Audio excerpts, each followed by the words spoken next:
So hey you all, welcome back to my YouTube channel Study with Pulkit and I'm Pulkit Prashra. I hope you are doing well. So आज हम लोग करने वाले हैं अपना topic conservation of momentum.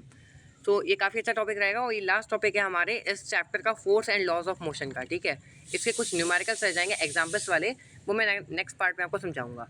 इसमें हम लोग कंजर्वेशन ऑफ मोमेंटम के बारे में पढ़ेंगे। सो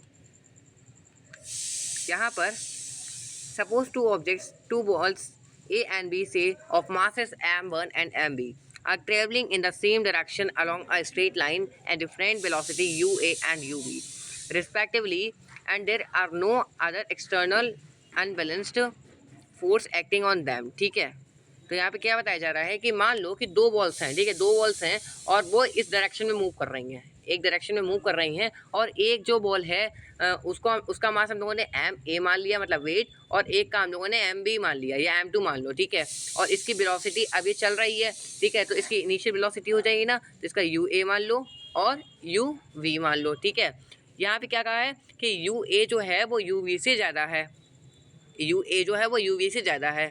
सो and the two balls collide with each other. अब क्या होता है कि आगे जाके ये बॉल जो होती हैं ये एक दूसरे में मिल जाती हैं। तो during collision which last for time T, the ball A exert a force F B on ball B. तो क्या होता है, जो बॉल ए होता है वो एक्सर्ट करता है फोर्स एफ ए बी पर। ठीक है, ये फोर्स है हमारा, ए बी फोर्स जो है उस पर एक्सर्ट करता है फोर्स, जब वो कोलाइड हो जाते हैं मतलब मिल जाते हैं। ठीक है, यहाँ पे देखो, ठीक है, ये दो बॉल चल रही हैं और ये एक टाइम ऐसा आता है कि ये दोनों जो बॉल होती है कोलाइड हो जाती है, मिल जाती है, तो इनका जो फोर्स होता है एफ ए बी डेफिनेट ये जो होता है एक बार एक्सर्ट होता है on ball B, and the ball B exert a force B A, और जो बॉल बी है वो फोर्स कौन सा एक्सर्ट करती है, एफ बी ए। ठीक है, so A suppose B A and B B are the velocities of the two balls A and B after collision. तो इनके टकराने के बाद इनकी जो वेलोसिटी हो जाती है दैट इज बी ए। ठीक है, एक जो ए वाली बॉल थी उसकी वेलोसिटी बी ए हो जाती है और सेकंड बॉल की वेलोसिटी बी बी हो जाती है।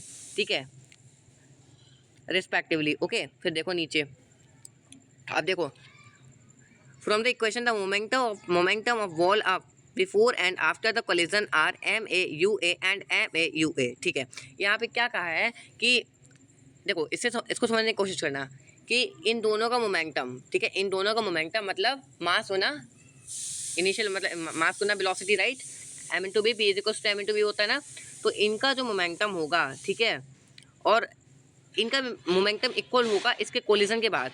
यहाँ लिखा है before and after the collision of M A and M U respectively, the rate of change its momentum. ठीक है, the momentum of ball A before and after collision are M A U and M A U A. ठीक है, या क्या कहा गया है कि जो मोमेंटा है, मतलब मोमेंटम है वो बॉल ए है, तो उसका जो, अगर हम लोग पहले कोलिजन से पहले बात करें उसके मोमेंटम की, तो M A U A ball A का, और मोमेंटम के बाद एम ए वी ए हो गया। ठीक है, वी क्यों लिया है, क्योंकि हमने इसको फाइनल वेलोसिटी माना है कोलाइड होने के बाद, क्योंकि वो रेस्ट पोजीशन में आ गई थी, और यू के लिए आया है क्योंकि ये चल रही थी उस टाइम पे।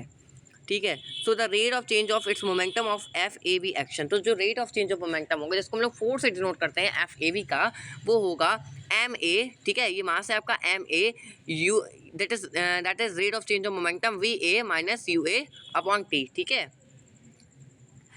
ये इतना समझ में आया। फिर देखो ऐसे जो हमारा बॉल बी जो फोर्स रिएक्ट करेगी, मतलब फोर्स जो एक्सर्ट करेगी उसका होगा एम बी, मास का बी, ठीक है, मास बी, और V V minus U V और अपॉन में टी। ठीक है, so according to third law of motion के according force A V exert by ball on ball B and a force FAB exerted by ball B on the wall must be equal and opposite to each other, and therefore देखो क्या according to third law of motion क्या होता है, जब भी तो हम लोगों ने पढ़ा था एक कोई ऑब्जेक्ट है और वो दूसरे ऑब्जेक्ट पर अगर फोर्स एक्सर्ट करता है, दूसरा ऑब्जेक्ट भी सेम रिएक्शन उसको, ठीक है, एक्सर्ट करता है। ठीक है, अब देखो आगे देखो, अब यहाँ देखो, यहाँ पे एफ ए बी जो हो गया इक्वल हो गया एफ बी ए के। अब ऐसे हम कैसे कह सकते हैं, देखो क्योंकि हमारा एफ ए बी कितना आया था ये, ठीक है, और जो एफ बी ए आया वो ये आया, बिल्कुल सेम है। ठीक है, माइनस और प्लस का डिफरेंस है। ये माइनस हम लोगों ने यहाँ पर इसलिए लगाया है क्योंकि हम जानते हैं कि दो बॉल मूव कर रही थी, एक बॉल का डायरेक्शन इधर था, एक बॉल का डायरेक्शन इधर था, एक बॉल का डायरेक्शन इधर था।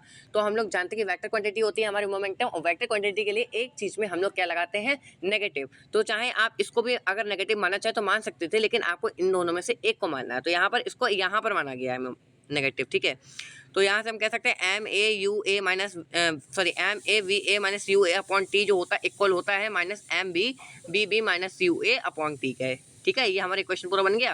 तो इससे क्या हमारा डिनोट होता है, जब इसको हम पूरा सॉल्व करेंगे तो हमारा आ जाएगा M A U A plus M B U B equals to M A U A plus M B U B. इसका मतलब क्या हुआ कि दो ऑब्जेक्ट चल रहे थे, दो बॉल चल रही थी और उनका मोमेंटम वो जितनी स्पीड में चल रही थी उनका मास जितना था वो सेम इक्वल होगा उनके कोलिजन के बाद। अगर वो बाद में टकराएंगे तो सेम उनका मोमेंटम होगा उनके पहले से, ठीक है। देखो since M A U A plus M B is the total momentum of the two balls, ठीक है। दोनों बॉल्स का ये जो है टोटल मोमेंटम है, ठीक है। And before the collision and after is their total momentum and the collision. From equation we observe that the total momentum of two balls remains unchanged or conserved provided no other external force acts. अगर कोई external force या फिर unbalanced force नहीं लगता है कि तो जो दो ऑब्जेक्ट होगा उनका जितना मोमेंटम पहले होगा उतना ही मोमेंटम उनका बाद में भी होगा। So as a result of this ideal collision experiment we see that the sum of momentum of two objects before collision is equal to the sum of momenta after the collision provided there is no external unbalanced force acting on them, ठीक है। अगर कोई भी उनमें unbalanced force ना apply हो तो जितना मोमेंटम उन दोनों का पहले होगा, ठीक है, उन दोनों ऑब्जेक्ट का जितना मोमेंटम पहले होगा तो उतना ही ऑब्जेक्ट का मोमेंटम बाद में भी होगा उनके कोलिजन के बाद में, ठीक है। So this is known as a law of conservation of momentum, इसी को हम लोग कंजर्वेशन ऑफ मोमेंटम कहते हैं। And this statement can alternatively be given as a total momentum of two object is unchanged और कंजर्व्ड बाय द कोलिजन, ठीक है। इससे हम क्या कह सकते हैं कि मोमेंटम जो होता है वो कभी भी डिस्ट्रॉय नहीं होता है, ठीक है। इट कैन बी प्रिजर्व्ड, ये प्रिजर्व हो सकता है, इससे एनर्जी होती है वो कभी डिस्ट्रॉय नहीं होती, वो ट्रांसफर हो जाती है। ऐसे मोमेंटम जो होता है वो हमारे ट्रांसफर हो जाता है, ठीक है। ओके ऐसे मैं आपको एक एग्जाम्पल बताऊँ, आप लोगों ने न्यूटन क्रेडल देखी होगी, ठीक है। न्यूटन क्रेडल में क्या होता है ये देखिए, यूँ ऐसे बना होता है, ठीक है। तो न्यूटन क्रेडल में क्या होता है कि अगर आप इसको हिट करेंगे तो ये इसको हिट करेगी, ये इसको हिट करेगी, ठीक है। होता क्या है देखो, आप इसको हिट करोगे तो ये हिलेगी, आप इन दोनों को हिट करोगे तो ये दोनों हिलेंगे, ठीक है। तो हम इसे कह सकते हैं मोमेंटम जो है वो ट्रांसफ़र होता है, ठीक है। आई होप समझ में आया होगा। 1 मिनट। सो देखो आज चैप्टर हमारा बिल्कुल कंप्लीट होता है, बस न्यूमेरिकल इसके बच्चे हैं, 3 न्यूमेरिकल हैं, जल्दी मैं करा दूंगा। काफ़ी इजी है वैसे भी। So without making any waste time, let's get start. Sorry, ये तो starting line बोली।